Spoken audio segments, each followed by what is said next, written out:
Good morning, campers. We're not camping anymore. Oh, excuse me, my nose. Lost my tissue. Okay. First of all, it's early in the morning. Please excuse me. I haven't even had my coffee yet. But I wanted to do this video. I was going to do it yesterday, but I got caught up in sorting out all our damp camping gear. Which, yeah, that's another story. But the one thing I will tell you about it is normally we can get a handle on the weather. Yeah. This time, was not having any of it. And I spoke to someone yesterday, a friend of mine, about it. And there's a theory that the weather is in the hands of the white hats at the moment. And what they are doing is because there's a lot of water going on at the moment, water cleansing. So there is a mass cleansing going on at the moment. And it's in the hands of the white hats. Who knows? But what I do know is we experienced, and other people have experienced, water like never before. And we were so waterlogged in the field where we were camping, we came home 3 days early, and we never abandoned camp, ever. Last year, we were camping in that crazy hot weather, 40-degree heat. No, we stuck it out. We did it. We persevered, and that was our own personal Everest last year. This year, it was dealing with the damp weather. And there were a couple of times where we pulled out everything in the bedroom and dried things down, because it was a bit damp. Yeah, as in there was water coming through, because, another long story, but we had to use an old tent which had not been prepared for damp weather. So it wasn't really up to the job of torrential rain. I think out of the 11 days that we actually stayed there, I think there were maybe 3 where it didn't rain once, and when it was raining, it was torrential, and it was windy, and it was yeah, very strange weather. I even had a little apocalyptic dream. Oh my god, it was really mad. But the rain didn't stop, and the rain was kind of melting the roads, which was weird, and it was affecting the electrics under the road. And when the tide went out, it went out for miles. And when it came back in, it had risen. The tide had risen up about 20 feet. Now, when we walk the Thames, we've seen it come up really high, almost level to the path. And I'm like, fuck, we're going to have to swim home. But no, this was up 20 feet higher than normal. And I'm like, whoa, that's weird. Okay. Anyway. But what was very strange about, and I went into, this was the last night, and it was, basically we had to move the dog into the other bedroom in the tent, because there was basically a puddle in our bedroom in the tent. We had an ensuite swimming pool, which is amazing. And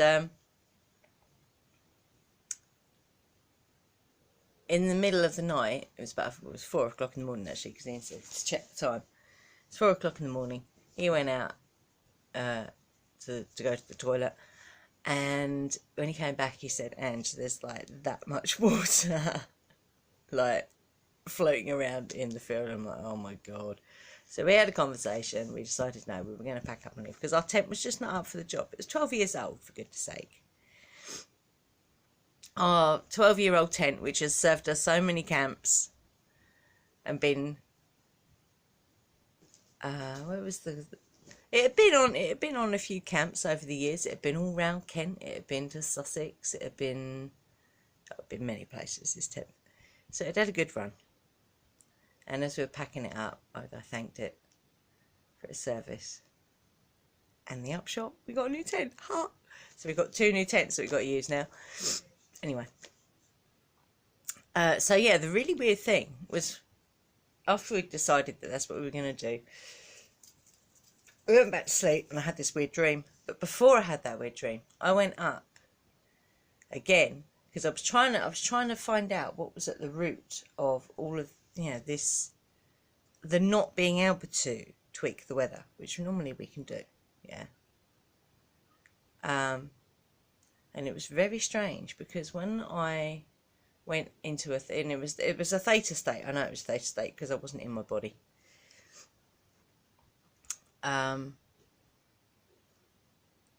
It's like I hit a wall. Literally hit a wall. I don't know, that's weird. I've never experienced that before. And then when I was talking to my friend yesterday about it, it's like, it kind of makes sense why you would hit a wall if the white hats are in control of the weather and manipulating it to flood tunnels and things. Because there's been a lot of floods, have there not? So that, you know, we don't know. We can only speculate, but that kind of makes sense. That makes sense. Why would the white hats be in control of the weather? Because they need to flood those tunnels because by all accounts, the people are out of the tunnels that were in there. Anyone that's left in the tunnels is obviously not in trouble, so to speak. So it kind of makes sense. So we're gonna have some more rain today. I need to get that washing in. So yeah.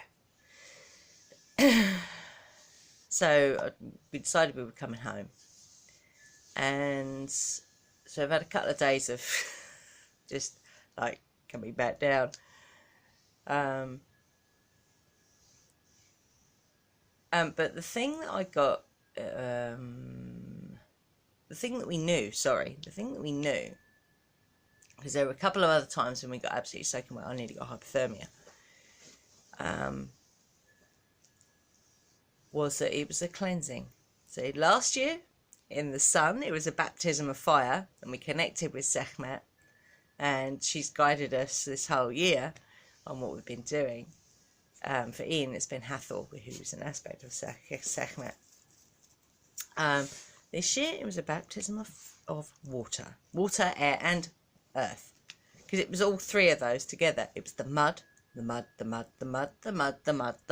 everywhere. And the winds, the crazy winds. We have never experienced winds like that. Even when there was this was 2015, massive storm blew in, and there were weather warnings all across Sussex and Kent, I think it was as well. Crazy, and that was, well, they were talking hurricane kind of winds, yeah. Our tent. It was a different tent. We took a different tent that time because we needed 3 bedrooms. This tent was like, yeah, so what? The only bit of damage we had to our tent was one of the elasticated pegging out bits came off, so I just sewed it back up. It was perfect. Oh, little tip. If you're going camping in the UK, yeah, and we learnt this, many years ago, camping, the pegs you get with your tent, chuck them in the bin or recycle them or something, because they're never going to withstand any kind of weather in the UK, yeah. Get yourself rock pegs. So when you're buying your rock pegs, they come in kind of 2 lengths. They either come in like the 6 or 8 inch, I think they are. Make sure they are solid steel, yeah. You Yes, it's a bit of extra weight to carry, but if you're in a car, it doesn't matter. But they're well worth it because your tent will not budge. Yeah. And if you're thinking of weight, just get 4 for the 4 corners. And then go with, you can get some really good now, some recycled plastic pegs, which are long. You can get short ones. I think, as a rule, on a tent, we probably have maybe 10% of the pegs are rock pegs. The rest are all recycled plastic pegs. And if you get the right ones, they will hold the tent. What we were doing on this holiday, though, just gone, because it was windy every day. It was a high wind. I would go in the morning and in the evening to check the pegs. The pegs and the guides. Move the guides if you need to as well. That's the other thing you can do to stabilise your tent. So if the wind changes direction, move your guys. Yeah? You don't need to move the tent, just move the guys. So it holds it stable in the wind. Anyway, I digress. So,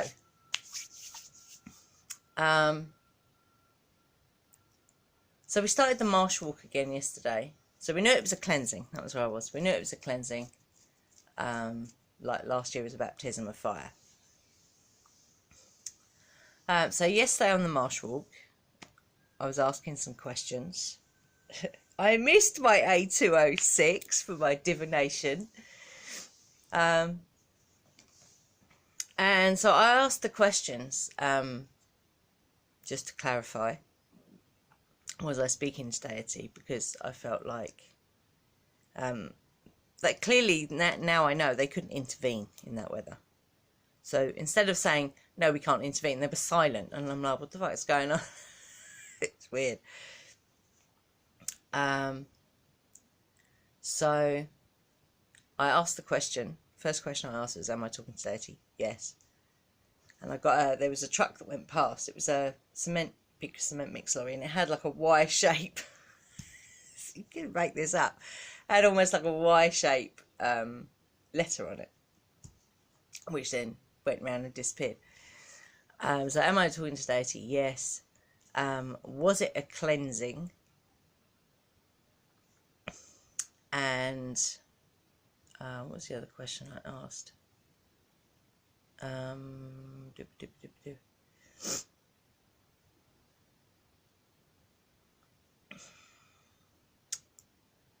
There was another question I asked, can't remember at the moment.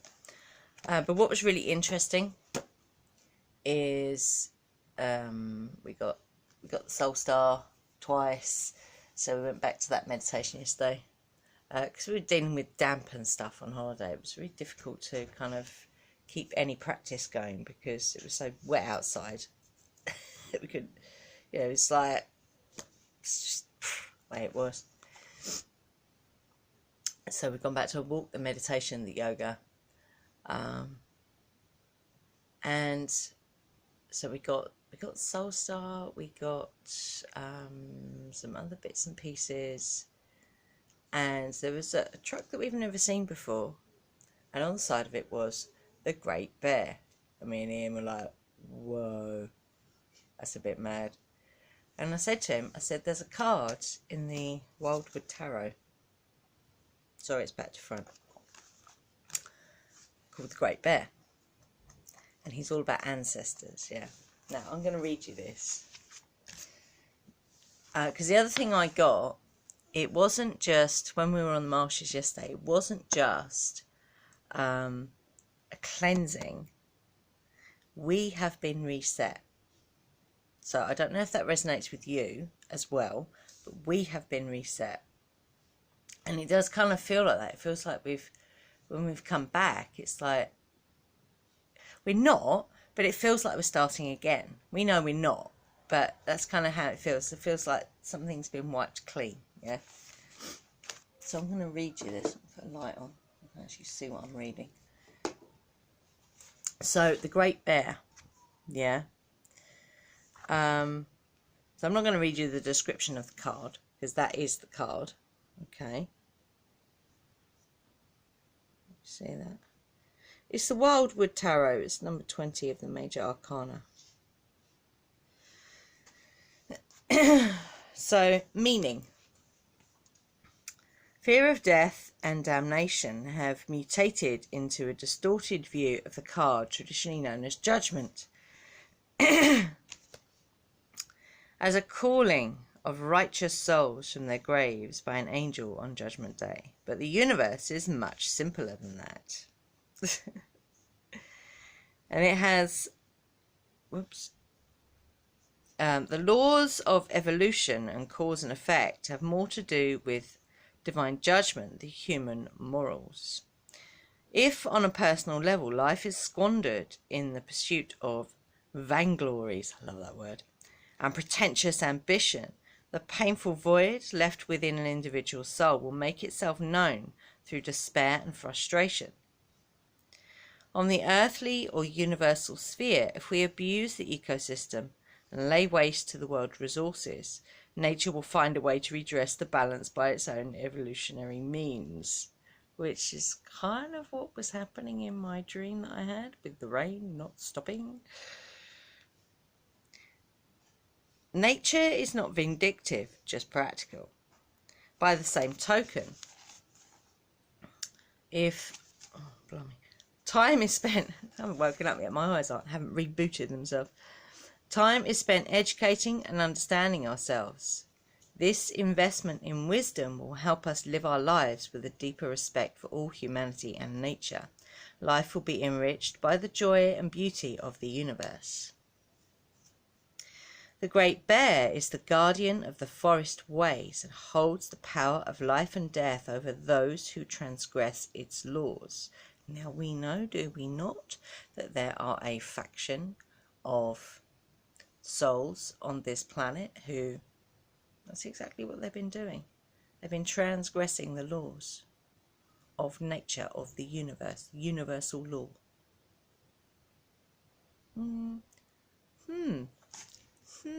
She said. After experiencing the stages of being stripped and laid bare, which was kind of what happened, it was on the second day of our camp when we went on the walk, and it was bright and sunny, little spots of rain, but it was quite nice because it had been very warm that morning. And then literally the heavens opened. The heavens opened. We have never experienced. We've been going to that campsite for 10 years. We go there at least once a year. Even if we were doing 3 or 4 camps, we'd always try and make sure we went to that one because it's a charity. It's a non-profit charity for disabled children, or disabled people, sorry. So we always try and make sure we go there at least once a year. And in all the years we've been doing the walks up this particular path up by the side of the railway, we have never seen a river, literally a river running down the path.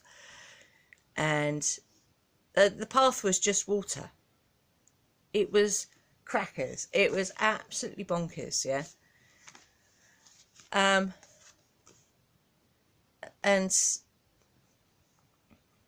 I mean, I was just wearing a pair of shorts and like a vest top because it'd been warm that morning. We weren't carrying any waterproofs, we weren't carrying warm clothes because it was only a short walk. It's like a 4-mile walk, short walk. And when we got to the top of this walk, so it's like an incline, and then we were coming back the same way. And they didn't tell me this at the time, but afterwards, I think they were a bit scared. Ian, Emma and Henry. It's like all the colour had drained from my face. And I looked really, really small. And Ian said, I think you nearly got hypothermia.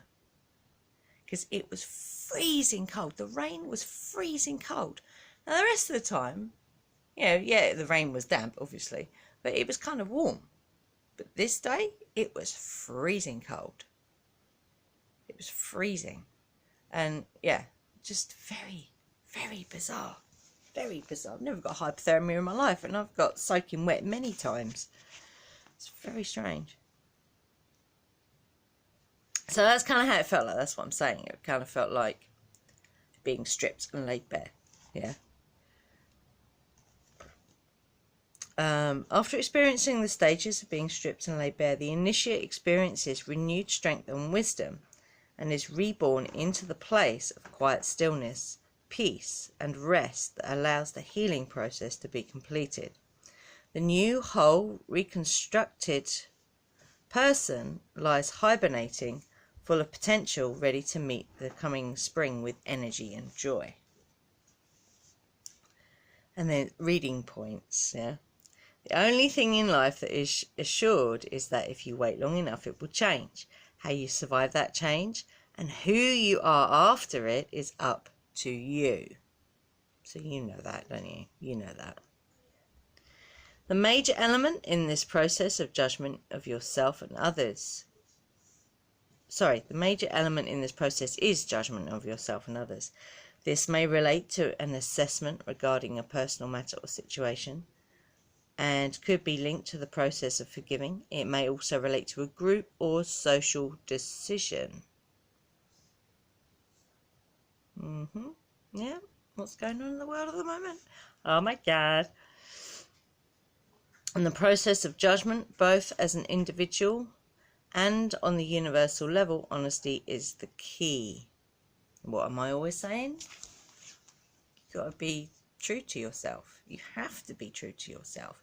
You have to come from the place of the heart. That is our wisdom. The wisdom of the heart. Yeah. In the process of judgment, both as an individual and on the universal level, honesty is the key. Be honest, be forgiving, be patient, but most of all, be assured change is at hand. Remember, the universe has a long memory. Nothing is forgotten. The universe has a long memory. So I guess I'd kind of just throw in there, what is your karmic situation like at the moment? Is your karma cleared, or are there still some bits knocking about? Just as a little side note, if you've done a lot of clearing work, but there's still something that you feel hasn't been cleared, you can come and talk to me about a soul realignment reading, because I can tell you exactly what those things are. Excuse me. So it's all about, the Great Bear is all about death, rebirth, life. He's related to the winter solstice rather than the summer. So it's about revival, universal mind, oh my God, inescapable truth, the even hand, cosmic law. Yeah. And what's really mad is we did a really nice yoga practice by our friend Rishi, who's on YouTube, and it was about restoring your cosmic balance. Reincarnation, the sleep of the just, karma, nothing is forgotten, the cage of guilt, reaping what has been sown, and the divinity of forgiving. So yeah, I know I had to share that with you guys, because I just thought that was, well, we were given the Great Bear, and I said to Ian, I said, I'm going to check that card when we get home. And when I read it out, we just both looked at each other, and I'm like, bad. Anyway, I'm going to go and do some stuff and have some coffee. You want to say hello, Smurf? You want to say hello? Come on then. Would you like to speak? Speak? Speak, doggy, speak. Speak. Speak. You're not going to speak. You're going to say hello to everybody. No, he's tired too. Right, I'm going to go. Yeah, feel free to comment below if you have had any experiences like this over the past couple of weeks. Yeah. Don't forget to do a thumbs up. Like it, share it, whatever, or don't. Makes no odds to me. Yeah, and I will see you soon. Be fearless. Stay